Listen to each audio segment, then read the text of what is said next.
ఈ రోజు నేను చెప్పే వ్యక్తి గురించి గాని మీరు వింటే ఖచ్చితంగా ఆశ్చర్యపోతారు. ఆయన కవిత్వం రాసే వరకు భారతదేశానికి కొసాలి భాష ఒకటి ఉందని కూడా తెలీదు. రోడ్డు మీద పల్లీలు అమ్ముకుంటున్న పద్మశ్రీ అవార్డు గ్రహీత. అవును, మీరు విన్నది నిజమే. ఆయన ఎవరో కాదు, ఒరిస్సాకు చెందిన సంబాల్పూర్ పోయెట్ డాక్టర్ హల్దర్ నాగ్ గారు. ఆయన తన చిన్నతనంలోనే తన తండ్రిని పోగొట్టుకోవడంతో ఆర్థిక పరిస్థితి బాగోలేక 3వ తరగతితోనే చదువు మానేసి పనిలోకి వెళ్ళేవాడు. కొన్ని రోజుల తర్వాత అదే గ్రామంలో ఒక స్కూల్లో వంట చేయడానికి జాయిన్ అయ్యి అదే స్కూల్లో రాయడం మరియు చదవడం నేర్చుకున్నాడు. ప్రతిరోజు స్కూల్లో చెప్పే పద్యాలు మరియు కవితలు విని తాను కూడా ఏమైనా కవితలు రాద్దామని అనుకున్నాడు. ఇంకా అప్పటి నుండి కవితలు రాయడం మొదలుపెట్టారు.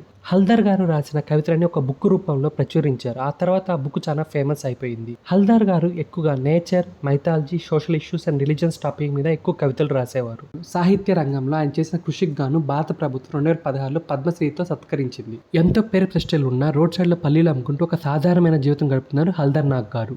ఈ వీడియో కనుక మీకు నచ్చితే ప్లీజ్ లైక్ అండ్ సబ్స్క్రైబ్.